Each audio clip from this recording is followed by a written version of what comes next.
히브리서 5장 1절부터 보겠습니다.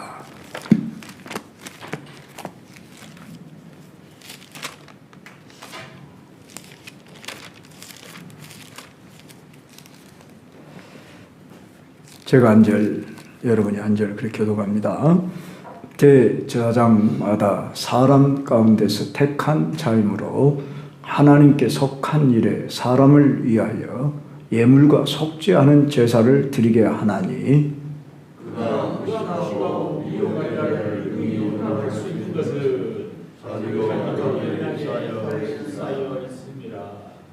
그러므로 백성을 위하여 속죄제를 드림과 같이 또한 자신을 위하여도 드리는 것이 마땅하니라.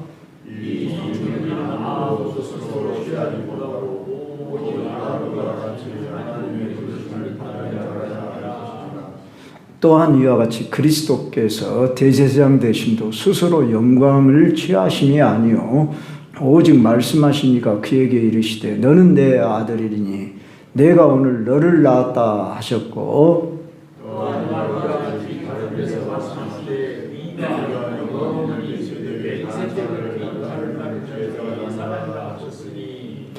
그는 육체에 계실 때에 자기를 죽음에서 능히 구원하실 이에게 심한 통곡과 눈물로 간구와 소원을 올렸고 그의 경건하심으로 말미암아 들으심을 얻었느니라.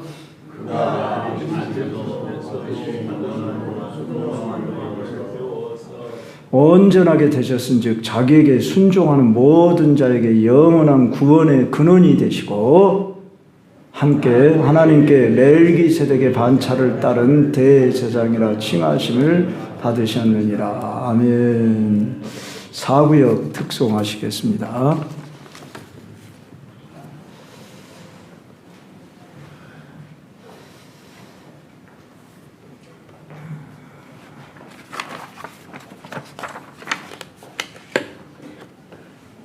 하랴 응애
기도하십시다.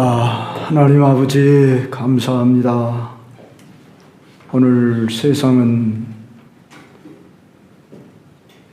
자기의 즐거움으로 달려가는 자들이 있고, 또한 신음하며 탄식하며 어디가 길이냐, 무엇이 진리냐, 무엇이 생명이냐 알지 못하고 방황하는 자들이 있는데, 저희들을 구별하여 하나님의 자녀 성도로 부르시고 피로 값주고 산 교회에 심으시고 포도원의 일꾼 삼으심을 감사합니다.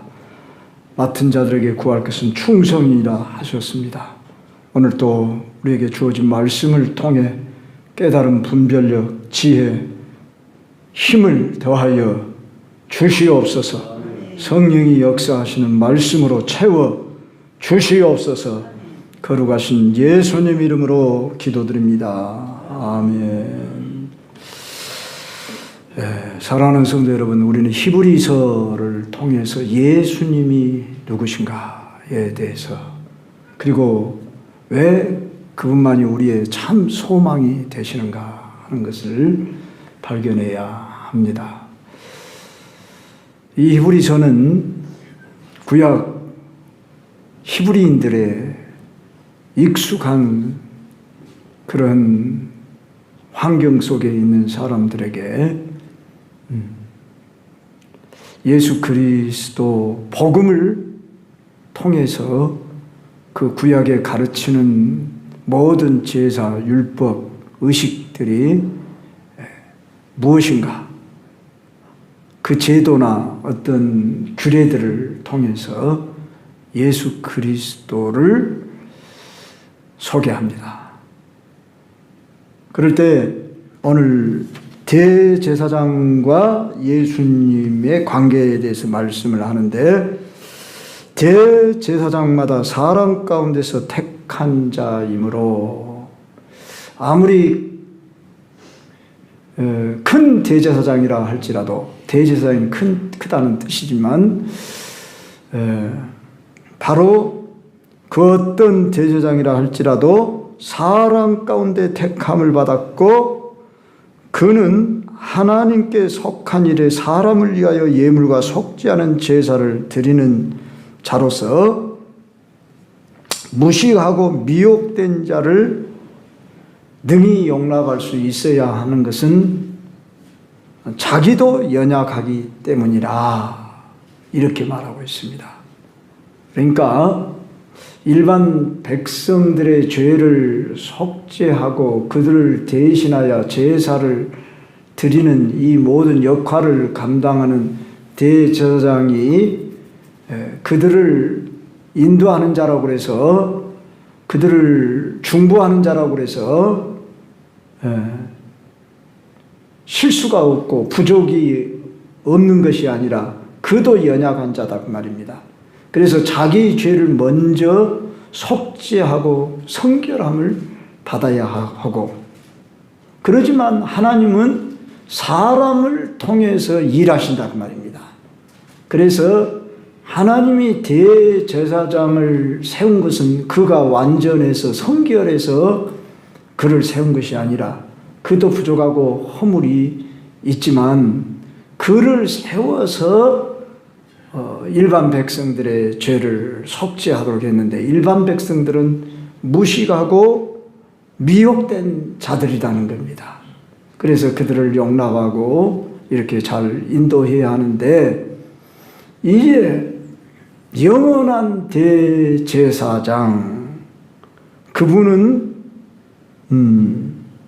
누구시냐 할 때에, 우리 주 예수 그리스도 그분은 스스로 영광을 취하심이 아니요 오직 말씀하신 하나님으로부터 부름을 받았다 그 말입니다. 그러니까 대제사장이 되는 것도 아론의 자손으로 태어나야 되고, 아론의 자손으로 태어났다 해서 다 대제사장이 되는 것이 아닙니다. 제사장 중에서 대제사장은 그가 살아 생전에 죽을 때까지 그는 대제사장으로서의 그 역할을 감당해야 할 그 기간 동안에 그는 그 사명을 다해야 하는 것입니다. 자기가 되고 싶어도 되는 것도 아니고 자기가 하기 싫다고 하지 않을 수가 없습니다. 부르시면 네 그러고 순종하는 길밖에 없습니다. 그렇지 않으면 죽음을 면치 못합니다. 또는 화가 임합니다. 그래서 또 내가 선택하여 그 길을 가는 것이 아닙니다. 오늘 저를 비롯해서 우리 직분자 된 성도 여러분이요, 우리가 예수님 믿고 하나님 자녀 백성 됐다고 하는 것은 우리의 선택이 아니었습니다. 하나님의 부르심이었습니다. 창세전부터 여러분을 선택했고 역사 가운데 이 세상에 오늘 이 시대에 태어났기 때문에 우리가 예수님을 믿었지, 이시조선 때나 고려나 무슨 삼국시대에 우리가 태어났다고 해보십시오. 더더구나 우리가 한국에서 태어나지 아니하고 저 무슬림권에서 태어났다고 해보십시오. 저기 힌두교나 불교권에 우리가 태어났다고 해보십시오. 우리는 예수님 믿는다는 것이 마치 바늘구멍 찾는 것만큼 힘들었을 것이고 특별한 은혜가 아니었으면 우리는 결코 예수님 믿을 수 없었는데, 어찌해서 이 두동강난 한국 땅에서, 그것도 북한 땅에서 태어나지 않고 남한 땅에서 태어나고, 그것도 우리가 저 복음이 들어오기 전의 시대가 아닌 복음이 들어온 이 시대에 태어났냐. 다르게는 설명할 길이 없는 하나님의 은혜 중에 은혜로다. 이것밖에 말할 길이 없는 것입니다. 그래서 내가 오늘 예수님 믿고 하나님 자녀 됐다, 또 거기에서 우리 광주 경성교회 신기워졌고 일꾼 되어졌다, 이건 하나님이 심으신 것이고 부르신 것입니다. 그래서 여기에 대한 여러분이 투철한 사명의식을 가져야 하는 것입니다. 저를 봐도 저는 목사 되려고 한 번도 생각지도 안 했고, 심지어 어떤 여선생님이, 배선생님 주일학교 교사, 중고등부 교사를 하는데 그분은 목사님 딸이었습니다. 피아노 반주를 그때 당시에 했었습니다. 그런데 저한테 뭐라고 한 줄 아십니까? 신학교 가십시오. 그럼 제가 뒤를 대겠습니다. 이런 말을 했습니다. 저는 그것을 이런지하에 거절했습니다. 저는 유혹이라고 생각했습니다. 그것을. 그런데 하나님께서 이제 어찌된 일인지 그 뒤로 한 2년 후에 저를 이렇게 소명으로 부르셨습니다. 그래서 바로 또 이 길을 온 것도 아닙니다.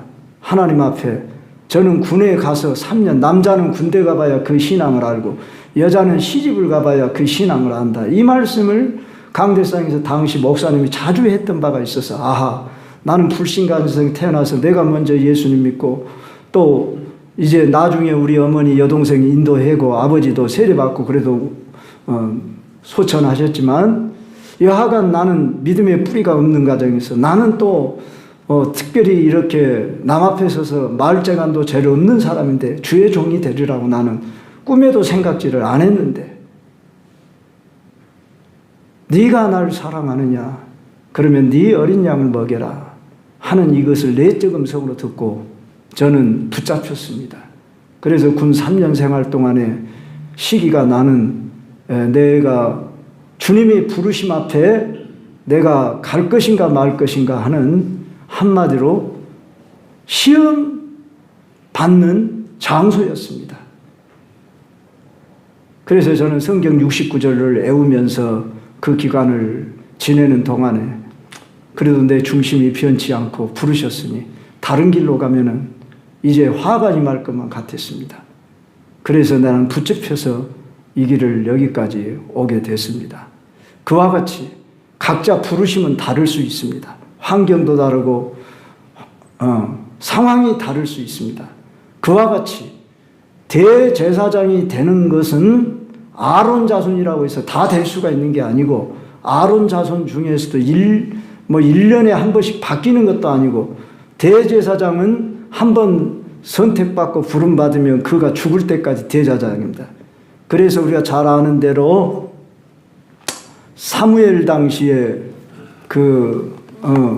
어떤 선지자지요? 제사장이죠. 네, 엘리 제사장. 엘리 제사장이 98세인가 되었었어요. 근데도 제사장이었어요. 이 예를 볼 바와 같이 그래서 하나님이 죽음으로 갈라놓기까지는 그 직분이 변하지 않습니다. 이걸 항존직이라고 말합니다. 그래서 대제사장은 하나님이 한번 선택하여 부르셨으면 죽음으로 너를 불러가기까지 너는 그 위치에 직분에 있어야만 했습니다.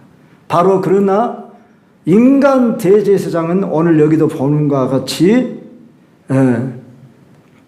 자신도 부족하기 때문에 자신을 위하여 속죄제를 드려야 합니다.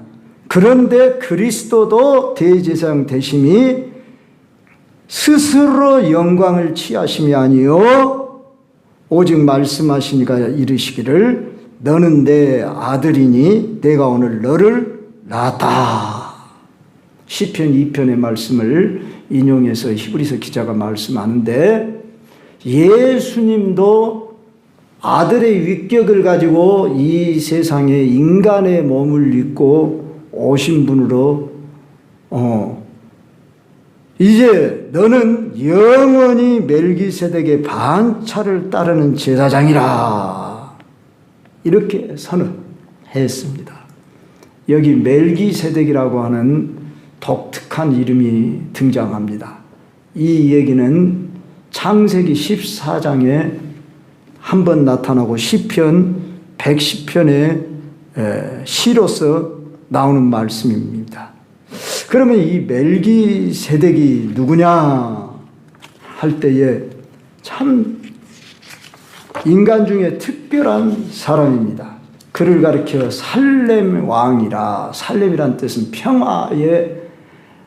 평화라는 말입니다. 평화의 왕, 우리가 살렘에서 샬롬이 왔습니다. 그래서 우리가 인사할 때 샬롬 그러죠.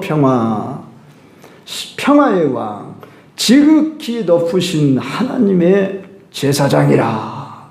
당신은 온통 세상이 다 우상 숭배로 가득 찼던 시대였습니다. 아브람 역시 아버지가 데라로서 우상을 섬겼는데 하나님이 불러가지고 가나안 땅에 지금 정착하게 살아가고 가나안 땅에서도 항상 이동하면서 살아가고 있는 중에 있었는데 아브라함보다 먼저 존재하면서 아브라함보다 더 높은 분으로서 하나님의 지극히 높은 제사장이어서 그가 당시 부족 간의 싸움이 있었을 때 조카 롯을 구해오면서 그 부족들을 물리치고 전리품을 이렇게 취하여서 거기서 10분의 1을 이 멜기세덱에게 바칩니다. 자기보다 더 높은 자에게 선물을 하고 또 그 어떤 그 탈취물을 나누어 이렇게 드리는 것입니다. 그래서 아브라함이 이 멜기세덱에게 11조를 바칠 만큼 이 멜기세덱은 지극히 높은 하나님의 제사장인데 성경은 이 인물의 출신이 어딘지 그의 족보가 어떻게 됐는지 그가 얼마나 살다 언제 죽었다는 이런 말이 없습니다. 참 신비한 인물입니다. 그래서 히브리서 7장 3절을 한번 봅시다. 앞으로 보겠는데 아버지도 없고 어머니도 없고 족보도 없고 시작한 날도 없고 생명의 끝도 없어서 하나님의 아들과 닮아 항상 제사장으로 있느니라. 참 인간 중에 이런 사람은 없었습니다. 신비한 인물입니다. 그러나 실제 인물이었음을 분명합니다. 이것은 우리가 더 이상 알려고 하면 안 됩니다. 그냥 캐스천 마크로 이렇게 놔둬야 합니다. 모르는 것은 감춰둬야 됩니다. 막 이건 뭐 멜기세덱이 뭐다 막 그러고 가르치려고 그러는데 이 멜기세덱은 하나님도 감추어뒀던 분이에요. 그러니까 신비의 인물로 이는 놔둬야 되고, 이자가 가리키는 의미가 뭐냐, 우리는 여기서 그것을 교훈받아야 하는데, 우리 예수님을 가리켜서 시편에서 네가 영원히 멜기세덱의 반차를 따르는 제사장이라 했는데, 자, 아론의 후손만이 제사장이 될 수 있는데 예수님은 아론의 지파에 속한 사람이 아니에요. 유다 지파의 사자로 다윗의 후손으로 오신 분이 바로 우리 예수님이에요. 그런데 예수님은 엄밀히 말하면 동정녀 몸에서 성령으로 잉태하신 분이기 때문에 그분은 인간 혈통도 아닙니다. 그래서 멜기세덱과 같은 그런 신비한 그러한 영에 속한 하나님의 사람으로 이 세상에 오신 분이라 우리가 이렇게 봐야 합니다. 그래서 이 영원한 멜기세덱의 반차를 따르는 제사장이다. 이렇게 우리에게 가르쳐 주십니다. 그 의미가 어디에 있냐 그러면, 레위 제사장은 죽어서 또 교체되지만 예수님은 부활하셔서 영원토록 살아계시며 우리를 중보하시는 분이기 때문에 예수님은 인간 혈통이 아닌 저 멜기세덱처럼 신비한 자로 아버지도 없고 어머니도 없고 족보도 없고 시작한 날도 없고 생명의 끝도 없어 하나님의 아들과 닮아서 항상 제사장으로 있는 것처럼 우리 예수 그리스도를 예표하고 상징해 주는 분으로 한 시대에 인물이 있었듯이 바로 예수님이 멜기세덱과 같은 그런 반차로 오신 분이시다. 이렇게 말씀한 겁니다. 사랑하는 성도 여러분요, 우리가 여기서 얻을 교훈이 뭐냐? 그러면 하나님은 참 예수님을 그런 분이신 분인데 왜 인간의 몸을 입고 또 그 다음에 마리아의 몸을 빌어서 이 세상에 오게 하셨습니까? 제가 어느 날은 이렇게 신부하고 그 대담을 하는 프로를 제가 이렇게 봤습니다. 그래서 마리아에 대해서 천주교는 이렇게 하대요. 그러면서 이제 질문을 하고 답하는 얘기를 들었습니다. 우리는 마리아를 존경하는 분이지 우리가 마리아를 숭배하는 것은 아닙니다. 그러면서도 그들은 말은 그렇게 하면서도 천주교를 이렇게 들어가면 성당이라고 그러죠. 성당을 들어가면 마리아상이 있고 그 마리아상 앞에 가서 절을 하고 또는 어떤 분은 이렇게 손을 모으고 기도를 하고 심지어 자기 집안에 마리아상을 두고 촛불을 켜놓고 거기서 또 무슨 기도를 하는 경우들을 보게 됩니다. 이런 모든 것들이 우리는 마리아를 존경해야지고 신앙의 모범이 되는 분으로 예수의 어머니로 선택받을 만큼 참 하나님이 인정하실 만큼 그도 참 대단한 신앙을 가졌던 분이죠. 그러나 마리아 역시 예수님 아니고는 구원을 받을 수가 없는 분입니다. 그래서 은혜를 입은 자여 그랬습니다. 마리아는 하나님의 은혜를 입어 선택하여 부르심을 받았어요. 그래서 많은 여자 중에서 하나님이 마리아를 선택하셨고 요셉을 선택하셨고 예수님을 낳을 수 있는 그런 환경으로 부르셨고, 이와 같이 오늘 저와 여러분이 예수님을 믿게 된 것은 이건 다르게는 설명할 길이 없습니다. 그래서 우리는 눈을 뜨나 감으나 감사합니다. 나 같은 죄인을 선택하여 부르시다니 다르게는 설명할 길이 없어요. 내가 어느 집안에서 태어났기 때문에 예수님을 믿은 것 같지만 그것도 또 엄밀히 따지면 아니에요. 단지 은혜 입은 거예요. 내 부모가 잘 믿어서 내가 그 믿음을 전수받았다 그러면 참 부모님의 은혜에 감사해요. 부모님의 환경이 주어지도록 허락한 것에 감사하고, 나는 그런 환경이 못된 불신 가정에서 태어났음에도 불구하고 내가 오늘 예수님 믿게 된 것은 내가 누구보다 선해서 의로워서 잘나서 착해서 그런 것도 아니고, 그 많은 사람 중에서 나를 선택하여 부르시고 이렇게 예수님 믿고 거기에다가 또 직분까지 주시고 일꾼 되게 하셨다는 것, 이건 도저히 감당할 수 없는 하나님의 은혜예요. 그러듯이 우리 예수님도 그가 아들이시라도 오늘 여기 보십시오. 받으신 고난으로 순종함을 배웠다고 그랬어요. 우리도 배워가고 있는 거예요. 다 된 게 아니에요. 이루어 가고 있는 거예요. 그래서 어떤 분은 미완성에 지금 집을 짓고 있는 공사 중인 상태에, 우리 모두 다 집을 짓는 자다.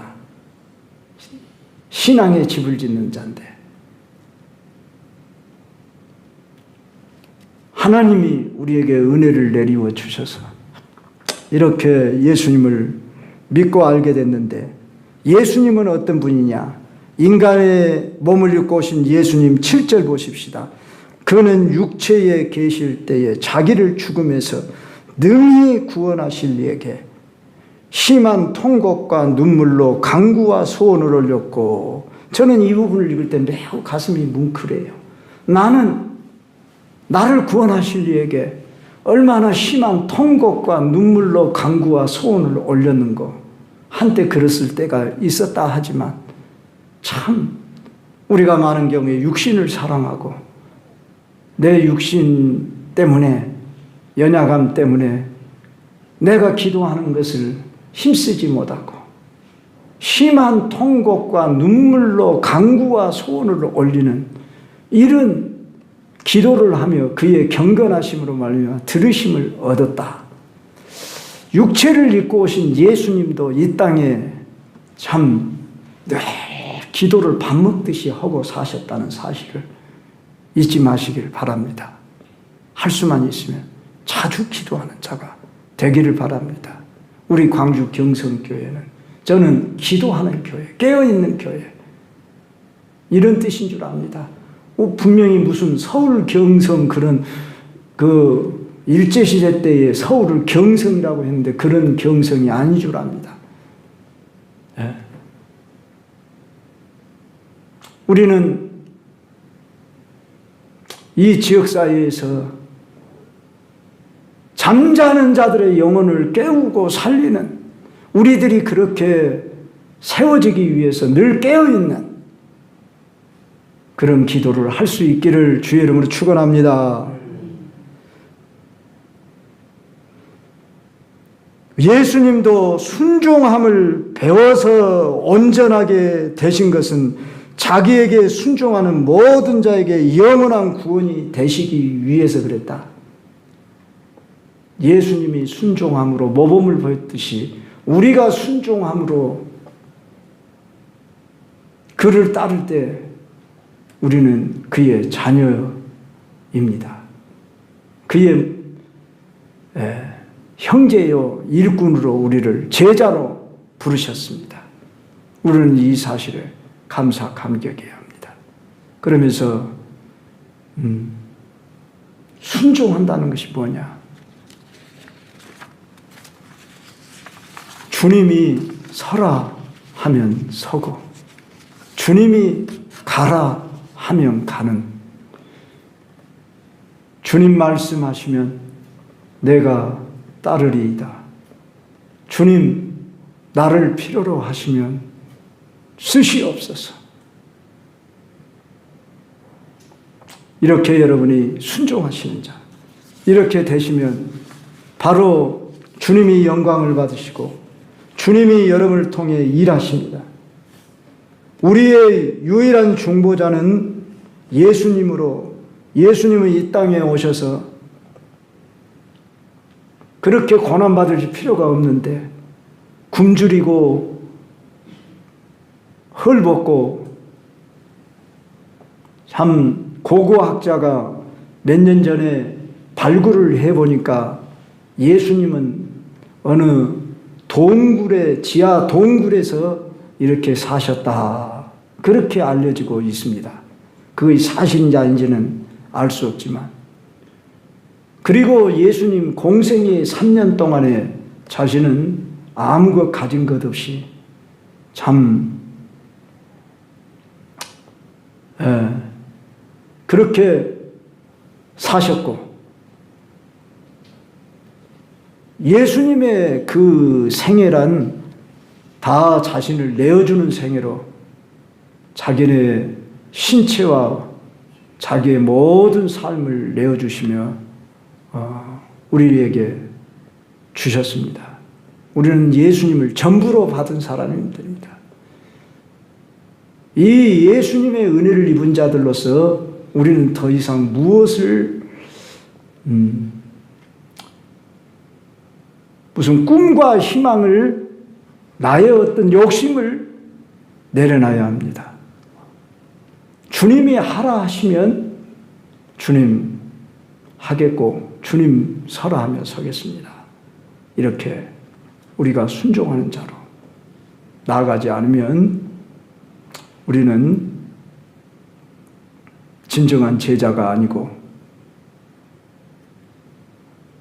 주님의 뒤를 따르는 자의 모습이 아닙니다.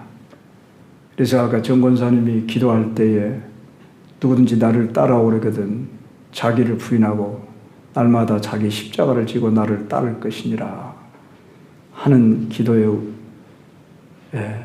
저도 동의하며 울컥했는데, 우리 모두 날마다 죽은 자로 내 자신을 내놔야 합니다. 죽이는 것이 아닙니다. 여러분 죽여보십시오. 죽여지는가? 어떤 분들은 날마다 자기를 죽이라고 그럽니다. 이건 자기 의지로 율법적인 태도로 예수님을 믿으려는 것입니다. 그게 아닙니다.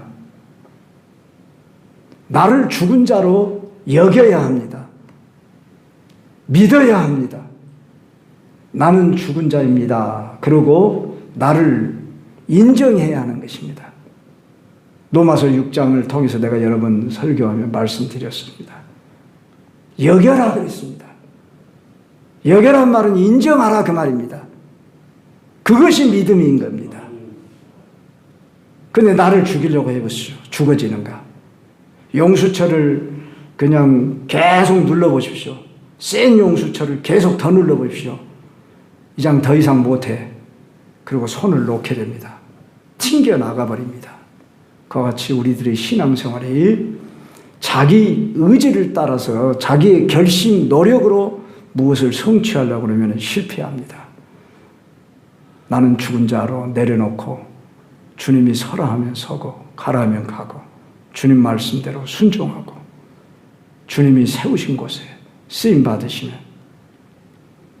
여러분은 하나님이 영광을 받으실 겁니다. 우리 생애가 그리 많지 않습니다. 우리가 무슨 계획을 하고 노력을 해가지고 무엇을 이루어내는 것 같지만은 순종보다 더 큰 것이 없습니다. 가만히 생각해 보면 예수님은 3년 반에 당신의 사역을 완성하셨습니다. 우리들의 생애 중에 남은 시간을 통해서 하나님이 일하실 기회들이 그리 많지 않습니다. 주님 다시 오십니다. 그러므로 우리는 주님이 다시 오실 때에 내가 이것도 하리라 저것도 하리라 그러면서 내일 일을 자랑하지 말라 그랬어요. 오늘 하루 있는 것을 조간줄로 알라 그랬습니다. 그래서 오늘 내게 하루 주어진 이 한순간순간마다 주어진 날들 속에 순종하고 주님 뒤를 따르는 것입니다. 이것이 주님이 요구하시는 바입니다. 우리 주님은 지금도 우리와 함께 계십니다. 그분이 여러분을 통하여 영광 받으시기를 원하십니다. 여러분이 순종함으로 배워서 그분 앞에 영광 돌리시길 주의 이름으로 축원합니다.